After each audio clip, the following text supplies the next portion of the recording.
Oke, halo semua, kembali lagi bersama saya Nadif ya. Kita udah masuk ke pertemuan 9, yaitu media sosial dalam pemasaran. Oke, di sini kita akan membahas 4 ya, ada studi kasus, pengembangan dan pelaksanaan strategi media sosial, platform media sosial untuk bisnis dan manfaatnya. Yang keempat ada metrik dan analisis kinerja kampanye media sosial. Kita awali dari studi kasus dulu. Sebuah bisnis e-commerce kecil yang menjual produk kecantikan ingin meningkatkan brand awareness dan penjualan melalui Instagram dan Facebook. Mereka memiliki anggaran terbatas dan ingin menargetkan wanita usia 18 sampai 35 tahun. Nah, ini pertanyaannya ya. Platform apa yang akan kita pilih untuk kampanye ini dan mengapa? Jawabannya adalah Instagram dan Facebook.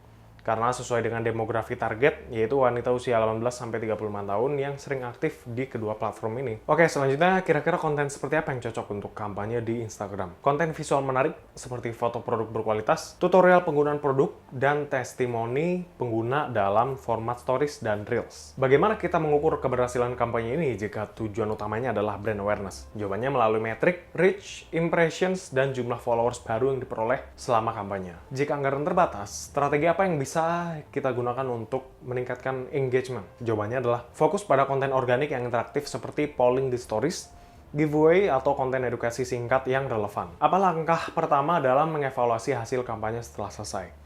Jawabannya mengumpulkan data dari Instagram Insight dan Facebook Insight. Lalu membandingkan metrik dengan tujuan awal untuk melihat area mana yang berhasil atau perlu ditingkatkan. Oke, selanjutnya saya akan membahas strategi media sosial untuk bisnis. Platform media sosial untuk bisnis dan manfaatnya. Ya, media sosial telah menjadi alat yang penting dalam pemasaran digital untuk berbagai bisnis. Dari perusahaan besar hingga usaha kecil. Setiap platform memiliki karakteristik unik yang menarik. Segmen audiens tertentu. Ya, berikut adalah platform utama yang umum digunakan dan manfaatnya. Oke, yang pertama ada Facebook. Ya, ini platform terbesar dengan pengguna dari berbagai latar belakang usia. Manfaatnya ya menjangkau audiens luas dengan segmentasi berdasarkan demografi, minat, dan lokasi. Yang kedua ada menyediakan fitur iklan berbayar yang memungkinkan penargetan sangat spesifik. Yang ketiga ada fitur-fitur seperti Facebook Page, Groups, dan Marketplace mendukung pemasaran produk dan interaksi langsung dengan pelanggan. Yang kedua ada Instagram, ya ini banyak digunakan oleh generasi muda, terutama Gen Z dan milenial. Manfaatnya platform visual yang ideal untuk branding visual produk.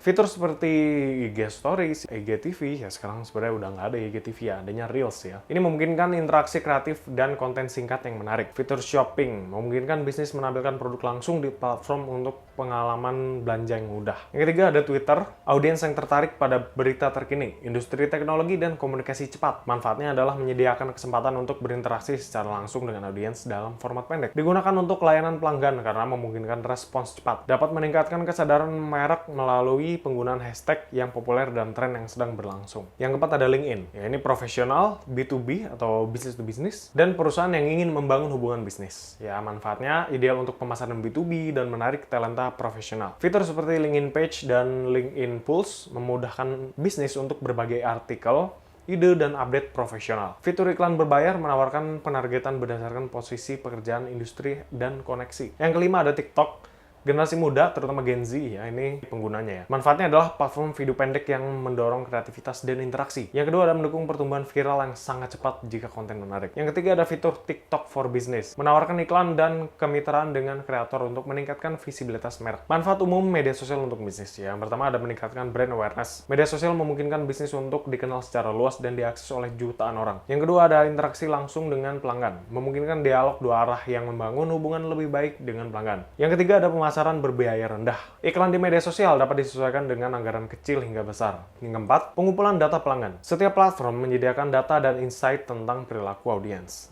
Selanjutnya, pengembangan dan pelaksanaan strategi media sosial. Penetapan tujuan yang jelas. Tujuan yang umum dalam media sosial bisa mencakup meningkatkan brand awareness, meningkatkan penjualan, meningkatkan interaksi, atau memperoleh data pelanggan. Yang kedua, menggunakan kerangka SMART atau specific, measurable, achievable, relevant, time-bound untuk memastikan tujuan yang terukur dan realistis. Selanjutnya ada mengenal audiens target. Tentukan pesona audiens dengan mengidentifikasi karakteristik demografi, perilaku, kebutuhan, dan masalah yang relevan dengan produk atau jasa yang ditawarkan. Melakukan riset pada platform yang paling banyak digunakan oleh audiens target. Pemilihan platform yang tepat. Ini memilih platform sesuai dengan karakteristik audiens dan tujuan bisnis. Misalnya Instagram dan TikTok cocok untuk konten visual dan audiens muda. Sementara LinkedIn lebih sesuai untuk B2B. Pembuatan konten berkualitas. Konten yang menarik, relevan, dan sesuai dengan brand akan meningkatkan engagement.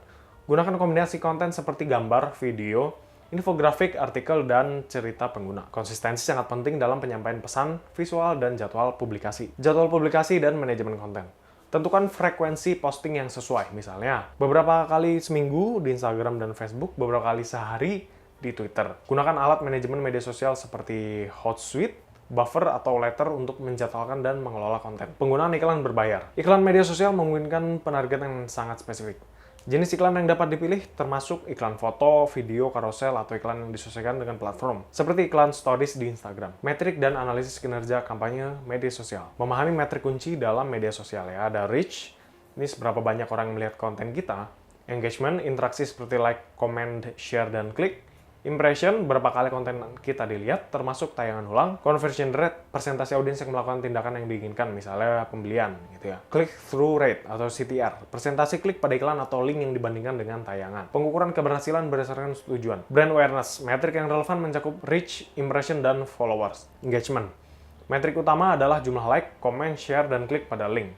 Lead generation atau conversion. Metrik yang diukur mencakup CTR dan conversion rate pada kampanye iklan. Alat analisis media sosial. Platform Insight. Setiap platform media sosial memiliki analitik sendiri. Misalnya Facebook Insight, Instagram Insight, dan Twitter Analytics, Google Analytics. Digunakan untuk melacak traffic dari media sosial ke situs web. Alat pihak ketiga, ya tools seperti Sprout Social dan Social Bakers menawarkan analisis mendalam yang melacak berbagai metrik sekaligus. Mengevaluasi dan mengoptimalkan kampanye. Gunakan data analitik untuk memahami apa yang berhasil dan yang perlu diperbaiki. Eksperimen dengan waktu publikasi, jenis konten, dan format iklan. Lakukan A/B testing untuk melihat performa dari variasi iklan atau konten yang berbeda. Pelaporan dan penyusunan laporan kinerja. Rangkuman mingguan atau bulanan membantu mengidentifikasi tren dan membuat strategi yang lebih efektif. Pastikan laporan mencakup rekomendasi berdasarkan data untuk meningkatkan kampanye selanjutnya. Oke, sekian aja di pertemuan 9 kita kali ini. Jangan lupa kerjakan kuis dan penugasannya. Jika masih ada yang ingin ditanyakan, silahkan langsung komen atau tanyakan di grup ya.